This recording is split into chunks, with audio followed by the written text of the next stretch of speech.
Seriously আমি না বুঝতেছি না তুমি এরকম কেন করতেছো। আচ্ছা তুমি আমাকে বলো, বিএসসির জন্য আমার কানাডাতে স্কলারশিপ সহ সবকিছু রেডি ছিল। তুমি বললে এখন গেলে নাকি আমি তোমাকে হারাবো, তোমাকে অন্য কোনো ছেলের সাথে বিয়ে দিয়ে দিবে। ওকে ফাইন, আমি সবকিছু ক্যান্সেল করলাম। তারপর তুমি বললা তোমার বাবা বলছে যে বেকার কোনো ছেলের সাথে বিয়ে দিবে না। আমি সবকিছু ছেড়ে আমার বাবার বিজনেসে বসা শুরু করলাম, যেটা আমার এতটুকু ইন্টারেস্ট ছিল না। আমি আমার সব ইচ্ছা ছেড়ে তোমার জন্য পারফেক্ট হওয়ার চেষ্টা করলাম। তারপর কিসের কমতি থেকে গেল যে তুমি আজকে এঙ্গেজমেন্ট রিংটা ফেরত দিয়ে দিচ্ছ? আরে আমাকে কারণটা তো বলো অ্যাটলিস্ট।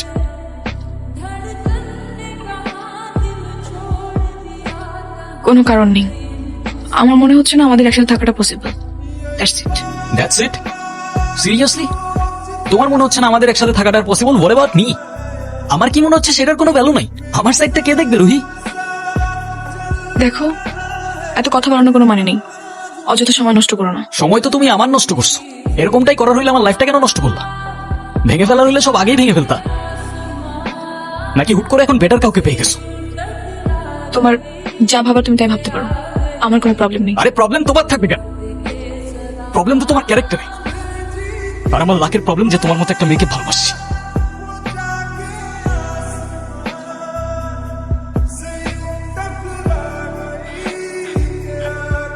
বাবা, আমরা আসলে এমন একটা পরিস্থিতির ভেতর দিয়ে যাচ্ছি, আমরা তোমাকে কিছু জানাতে পারিনি।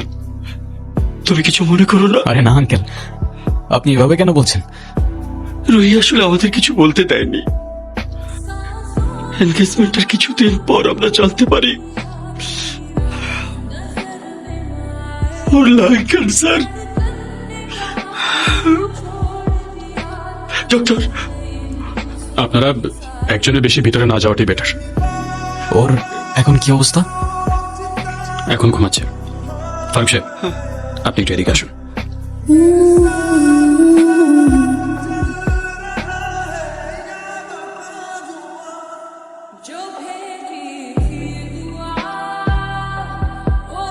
বাই। ওই হ্যাঁ, 1.5 বছর হয়ে গেছে। কিসের? প্রতিদিন তোমার এখান থেকে ভার্সিটিতে নিয়ে যাই, আবার এনে ড্রপ করি। হ্যাঁ তো আমি কি রাইড শেয়ার করি? না। তাইলে তেলের টাকা তুমি দাও। না কেন লাগবে? দিব। মারবো একটা। আচ্ছা তোমার কি আমার ইফোর্টস গুলো চোখে পড়ে না নাকি?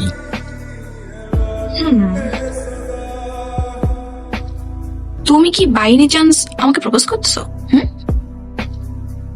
I guess yes. দম নাই, এভাবে কেউ প্রপোজ করে?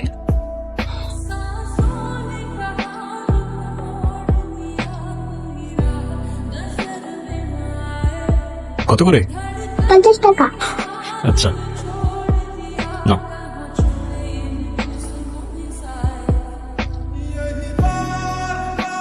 দেখো প্রপোজ করায় না তো আমার এক্সপিরিয়েন্স আছে, আর না বলতে পারি কবিদের মতো শের বা শায়েরি। কিন্তু এটুক বলতে পারি যে সারা জীবন আগলায় রাখতে পারবো, আর এফোর্টসে কোনো কমতি থাকবে না, আই সোয়ার। কসম কাটা ভালো না। কাঠগোলাপ আমার পছন্দ, তাই নিচ্ছি। আর তোমার ব্যাপারটা আমি ভেবে দেখবো। By. I'll take that as a yes.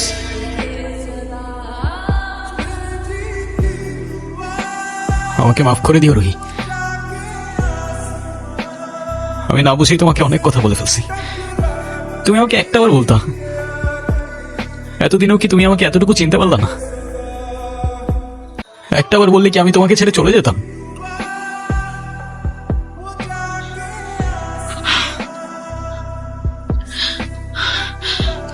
তুমি আমাকে ছেড়ে যাবে না বলি তো আমি তোমাকে বলিনি।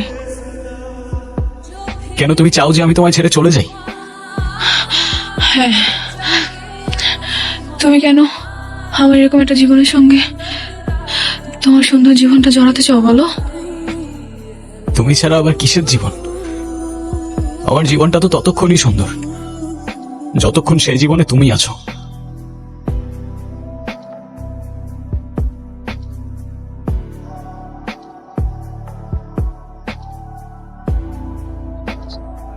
রেহান, সব জেনে শুনে এরকম করার না কোনো মানে হয় না, বুঝলি? আমি তোকে যেটা বলছি সেটা তোর ভালোর জন্য বাবা। এমন কিছু করিস না যাতে তোর জীবনটাই নষ্ট হয়ে যায়। মা, আমি ওকে ভালোবাসি, প্লিজ একটু বুঝে কথা বলো। আমি তো বুঝলাম তুই ভালোবাসিস, কিন্তু বিয়ে, ভালোবাসার জন্য নিজের ভবিষ্যৎটা নষ্ট করে দিবি? মানে বিয়েটা তো যে কোনো সময়। থামো না মা, প্লিজ। এটা তো আমার সাথে হইতে পারতো না, আর আমার সাথে হইলে আর যাই হোক রুহি কখনো আমাকে ছেড়ে চলে যেত না।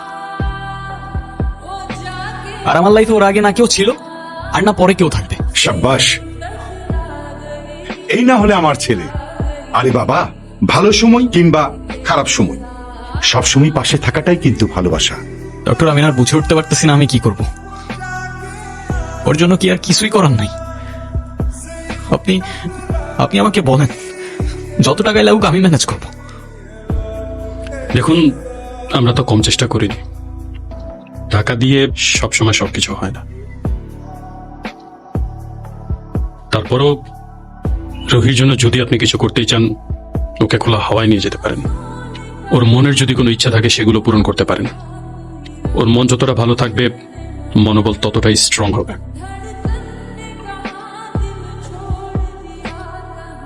অযথা এসব কেন করছো রেহান? অযথা করছি? অযথা নয়তো কি? আমি আর কদিনই বা বাঁচবো? আমরা কে, কতদিন আর কতক্ষণ বাঁচবো সেটা কি আসলেই আমরা জানি রোহি?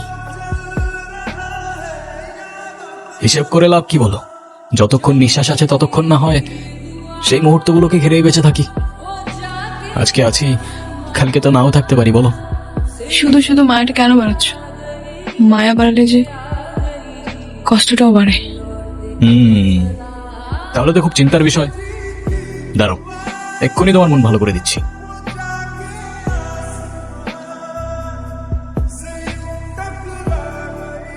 তুমি কি ভিডিও করতেছো? Yes sir. আমি তোমাকে ছবি তুলতে বলছি, ভিডিও করতে বলিনি। আচ্ছা, তুমি যে আমার সাথে এত দূরে আসছো, তোমার বাসায় যদি জানতে পারে? কিভাবে জানবে? কে বলবে? যদি আমি বলে দেই? এই না, একদম না। বাসায় জানলে আমার খবর আছে। ওকে, তো ফিউচার রুহিকে তোমার কিছু ইচ্ছার কথা বলো, তাই ও দেখে নিতে পারবে যে তোমার ইচ্ছাগুলো আদৌ পূরণ হইল কিনা। ইচ্ছে? আমি তো সেভাবে কোনো ইচ্ছে ভাবিনি। তো এখন ভেবে বলো। আচ্ছা, কোনো এক বিকেলে আমি তোমার সঙ্গে সমুদ্র দেখবো, ওকে, আর? আর সেই সমুদ্রের পাড়ে দুজন মিলে সন্ধ্যাবেলা ফানুস উড়াবো। আচ্ছা, কারণ সমুদ্র আমার অনেক প্রিয়। তুমি আমি অনেক ঘুরবো, অনেক মজা করবো। ওকে, ডান।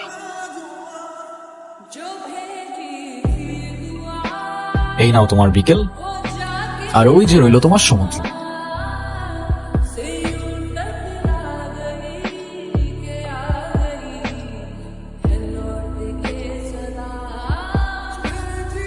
চোখ বন্ধ করো।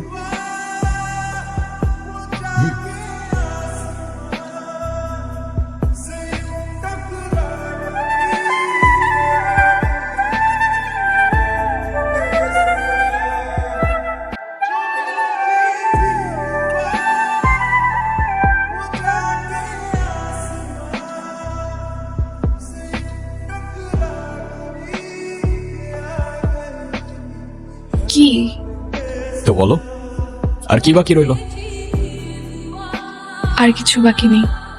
Wrong answer. আছে তো। তো ফিউচার রুহিকে জানানোর মতো আর কোনো ইচ্ছা? না, আর তো তেমন কিছু মনে পড়ছে না। বুঝছো, যেটুক চাবা ওইটুকুই কিন্তু পাবা। পরের বার বললো না আমি জিজ্ঞাসা করি নাই। আচ্ছা ওয়েট, আমরা ফানুস উড়ানোর পর ক্যান্ডেল নাইট ডিনার করব। সাথে থাকবে সমুদ্রের ঢেউ, আর বাতাসে থাকবে কাঠগোলাপের সুবাস। কেমন হবে? নিজের দোষে নিজেই ফাঁসলাম মনে হচ্ছে। আচ্ছা, তো ফিউচার রুহি শুনতে পাচ্ছ? তোমার ইচ্ছাগুলো পূরণ হইলো কিনা আমাদের জানিও কিন্তু।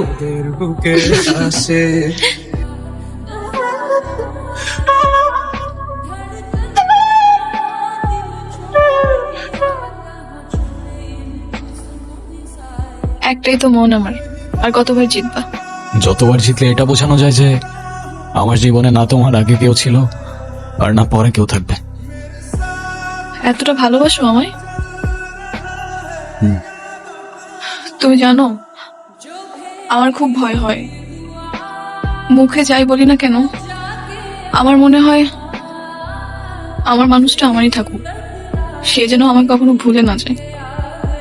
শুধু তোমারই থাকবো রুহি, কখনো ভুলো না। আমি অনেক লাকি যে তোমার মতো একটা মানুষ আমার লাইফে আসছে।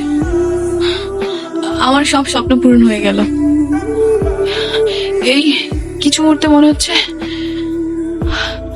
1000 বছর বেঁচে থাকার স্বাদ পেয়ে গেলাম। আমার আর কোনো আফসোস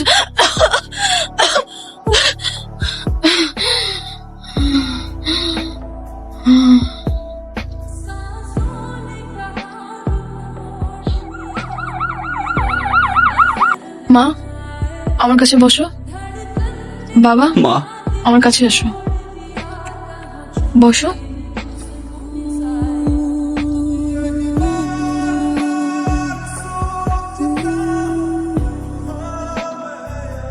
রেডি?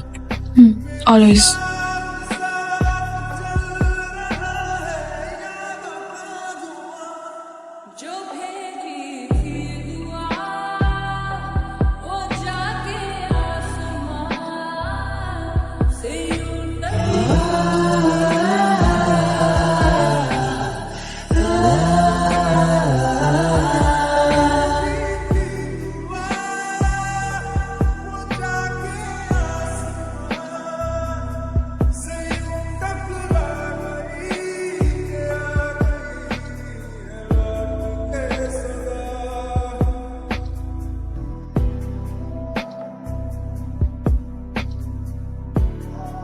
রুহি, ডক্টর